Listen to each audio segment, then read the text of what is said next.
right here. I'm not really happy with this. See that little thing right there? But if I stand differently, look, I have problems with my body.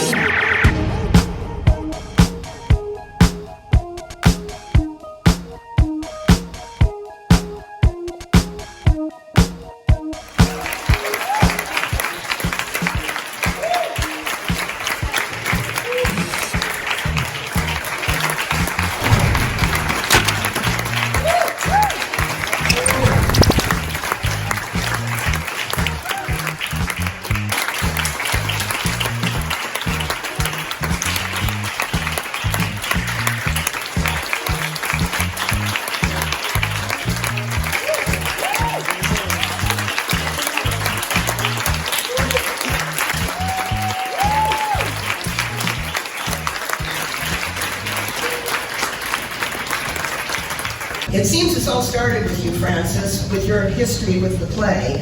Now, did you do a Lady Macbeth-like pep talk on Joel to embark on a film, or Joel, did you have a light bulb moment seeing Frances working on the play? Well, actually, it was a little bit of both. It was seeing Fran do the play out on stage, but prior to that, there was, I wouldn't call it a Lady Macbeth moment, but there was a point where Fran asked me if I would direct it. Well, often, yeah, for years I would ask you, right? And then there was one point I was working with a theater director whose name will not be mentioned, who I said, I really want Joel to do Macbeth with me on stage, and he said, maybe you should let him start with something a little simpler. And I think that's why we're here today. You don't hold Joel back. But I played it for the first time at 14. After in the English class, don't snicker, you. All right, I attempted it. All right, I didn't play it. I attempted it. All right, it's true. But as I'm sure in all your schools, we were given it in 7th grade at 14 to read. Right, it's a perfect one to start with. We put on scenes after school, and that was the hook that went in my craw. Joel, it seems like such a departure for you in many ways, but it boils down to murder and its consequences, and crime and its aftermath, so it has some connection with a lot of the work you've done. Yeah, I think that's true. It's it is interesting how much of the play prefigures 20th century American sort of noir tropes, both in movies and in literature. It's a couple of goddamn murders. So yeah, I guess in that respect it wasn't sort of foreign territory, but pretty much in every other respect it was. It is sort of way out of my wheelhouse if you sort of subtract the genre expectations of the piece, but yeah, that's true. It was really about the language, and so it was all about this, how can we show something where the language is there more than the image. Yeah. So it became very abstract, and the other thing was the theatricality, where we don't want to shoot in Scotland, we don't want to shoot in a castle in Inverness. It was more about what a wall, what is a wall, and a wall is just something, that's a wall. It's not stone, it's not nothing, it's just a wall. So the audience doesn't connect to any location or idea of something. It was an idea of a castle. Just two things. One was the plainness of it, preserving the plain, which means elevating the language to making the language be the sort of primary thing up here, and everything else is below it because it's a play. And then the abstract aspect of the theatrical thing. I think that's exactly right. That's kind of, we had to find that over a period of time before we kind of realized that's what we were doing. But I don't know how to describe this scene, but... No, you've all seen it, haven't you? Well, thank God, that's why they're here.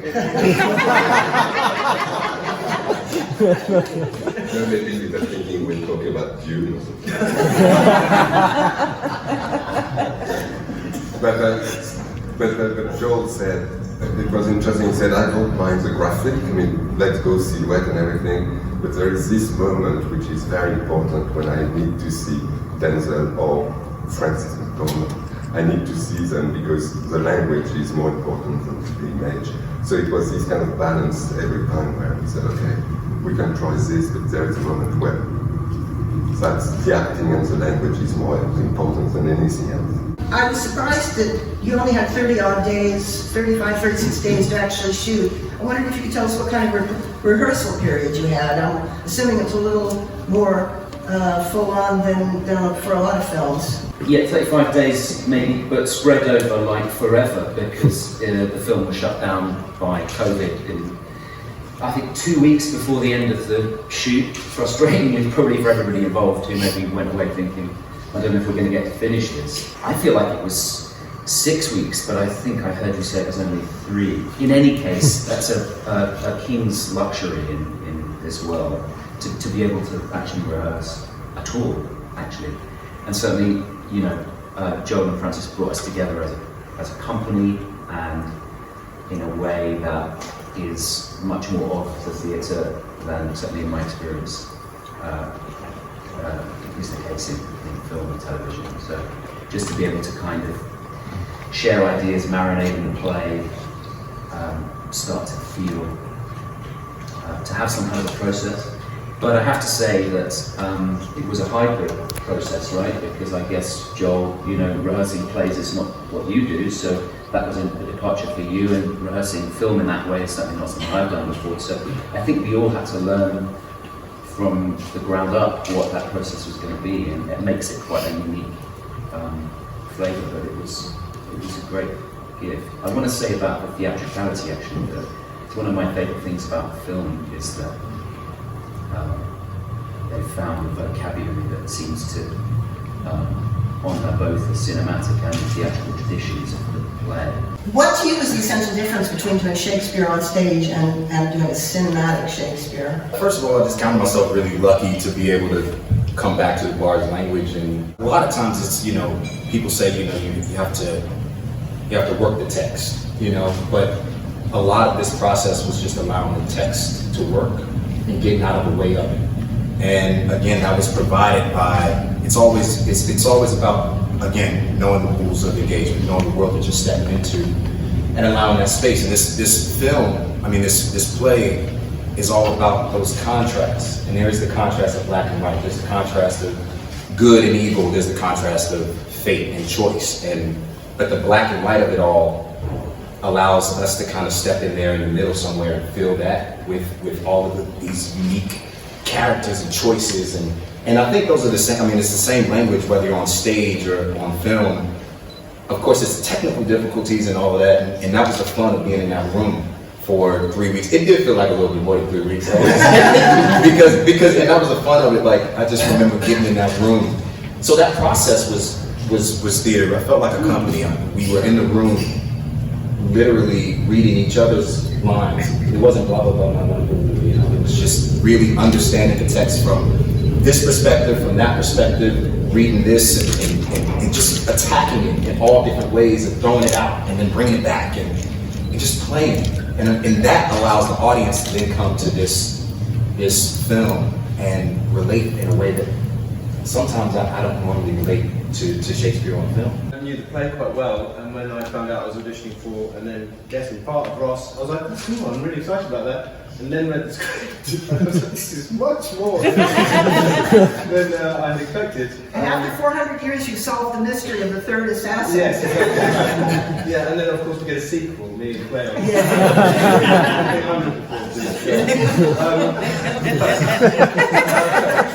It was a real gift, and I think in terms of, for an audience coming to the film, obviously, you know, there's a great familiarity with the play and the story of the play, the character of the play. So I think to have a character that is very unknowable and unknown and a mystery and creates a different layer of tension, which I think is really interesting. It's crazy that people don't rehearse, isn't it, really, when you think about it? Because, yeah. I mean, as you put it, I think what people who don't work in the theatre or in film, but people who don't work with actors think rehearsal is about practice, when actually the process of rehearsal is about discovery. You know, you don't know at the start what you're going to make at the end, and you go through that doorway and you find out by connection with the other artists what you could do that you didn't know, even though you know, people have done lots of clever work and probably designed the thing with an image of its life and storyboarded it shot for shot, but actually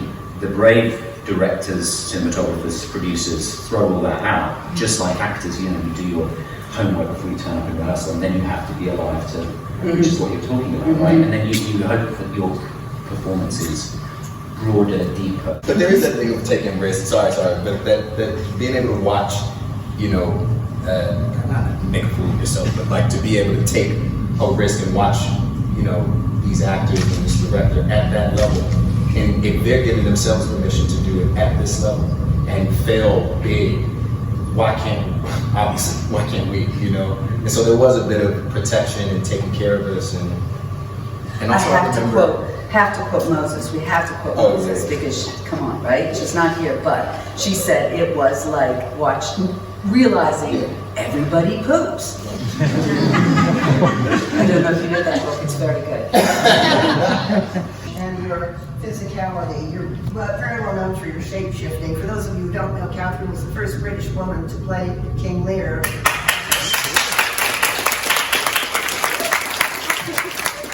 I gotta ask you, do you work with a movement coordinator or a choreographer or an osteopath? on this journey, on this incredible journey with this extraordinary team, it began with Joel and Francine, which I played the three witches in us. Then Joel spoke a lot about their crows. There's something between crows and standing stones. Standing stones, there's the sense of something that's been standing for all eternity, and the crows, which of course appear in the play, and the bird imagery throughout the play, which was a hugely important motif for Joel. And then, and yes, they're women, and they're crows, and they're standing stones, and they're prophetic, and it was, as you've all been saying, a process of discovery to do that. And it's so, and then there was the all three, so we went on this journey of pride. And so I would be in the kitchen with my husband going, well, I've got this, maybe I'm carrying these dead corpses or something, and they're dead bodies, and experimenting with Fran at Warner Brothers, experimenting with, Fran said, well, what if they have different names, all these witches? But, and then in, I shouldn't say this, but little smoking breaks, with Joel going, oh Joel, what if it's just one? And, but she's kind of possessed by other people. And then we said that 3 is a magic number for witches, so I guess there have to be 3. So sometimes it's 3, sometimes it's 1. And which seemed very wonderful in the sense that Macbeth, it is also an internal journey, and is he seeing 3 or is he seeing 1, and that whole thing of hallucinating. But the joy of very much, I felt we've created witches together. And when you're creative and you're different and you stick out like a sore thumb, it can be really uncomfortable. But then we have someone like you who does your own thing, does it wonderfully, has your privacy, but also rocks out in film and in theatre. I'm wondering, are there any lessons, are there anything that you can give to us? Because sometimes it is bloody tough in this industry. Thank you. All right, so here you go like this. Hey, go like that. No, put your chest. You like the go like jumper? that. I like it. Rip it back on your shoulder. Okay. Let's see the next side. Thank Nice. Love it. Okay, all right, here. I'm not really happy with this. See that little thing right there? But if I stand differently, look, I have problems with my body. We all do. I don't like everything about myself. I hate my voice. I hear my voice. I worked really hard to get my hair back. Why? It doesn't really make any difference. There's so much about, I don't want to be anybody's role model when it comes to that, because we struggle. You struggle every day, you struggle. You have to look around. It's not any easier for men than it is for women. I watched my son, who's 27, grow up as a man. It's not that easy, right? But that's our job. That's our job, isn't it, Bruno, Kathryn? We're their elders. We're your elders. That's our job. So if we don't look like someone you can count on, right? It's kind of like when you see, it's like if the house is on fire and you need a fire extinguisher, most of us know it's red. It's about this big, and it's usually tucked under the sink somewhere, right? But if you need it to put out the fire, if you need help from an elder, you've got to be able to recognize us. So if we look like you, you're not going to be able to find us. So it's really important that we keep hold of that arc of continuity with human species, right? It's our job. So I'm really, really happy that you feel that way about me, but I also feel like it's our job. It's just our job, and not to think that it's easy, ever, right? But, so here we go. This is part of it, and I think that the story we told in this production is part of that too. And the fact that we did it together is a part of that story. But you have worked usually with the actors that have theatrical backgrounds. That's kind of the consistent thing. And, well, your scripts, your screenplays read like finished products. They're not blueprints. Like often we read screenplays that are like, you know, you fill in a lot of blanks, right? I mean, and I think what you were saying earlier is part of it, maybe, that it's just that it's things of taste that emerge, you know? And the taste may be personal. As you're looking for those things, that you keep reflecting your own taste, and that becomes an element of the style, I guess what you would call it. But I think the ambition is to say, I don't have a style, I'm just trying to do what's right for the material, right? I think that's the ambition, that's the way you want to feel about it. Could I just briefly add, if I may, Joe, on the back of that, so that it feels that you're responding to this story, and the whole thing of the idiom of it is responding to the story. So, and going back to the Scotland thing, when when you showed me some mood boards and everything, I had been working with a director called Peter Brook, who had introduced me to Edward Gordon Craig, who famously and extraordinarily created his screens rather than realism, rather than naturalistic sense, and said about Shakespeare, for years we've been getting in the way and spoiling Shakespeare by doing rooms and castles and everything. He says if you find an idiom that is close to dream, then you're getting near. I'm so thankful you brought that up, because that's something that wasn't mentioned, and that really was important when Kathryn gave me that information and that visual stuff about Edward Gordon Craig, who I didn't know, and that was like opening a door into a really, really interesting point of view about how to do Shakespeare. That was huge. And that's all he says. Yeah. Out bring a candle, rise but a walking shadow. It is a tale. And then Macbeth, told by an idiot. That's from Macbeth's point of view. We can decide whether it's told by an idiot. But it is a tale. A tale. And I think what's extraordinary about what you've done is that it goes beyond Scotland and it's a tale told for all time and all place. Amen. Amen, sister. And I want to thank you all for coming and for your wonderful engagement, and I want to thank our panel for the time and the wonderful insights. Thank you so much for the work. Thank you.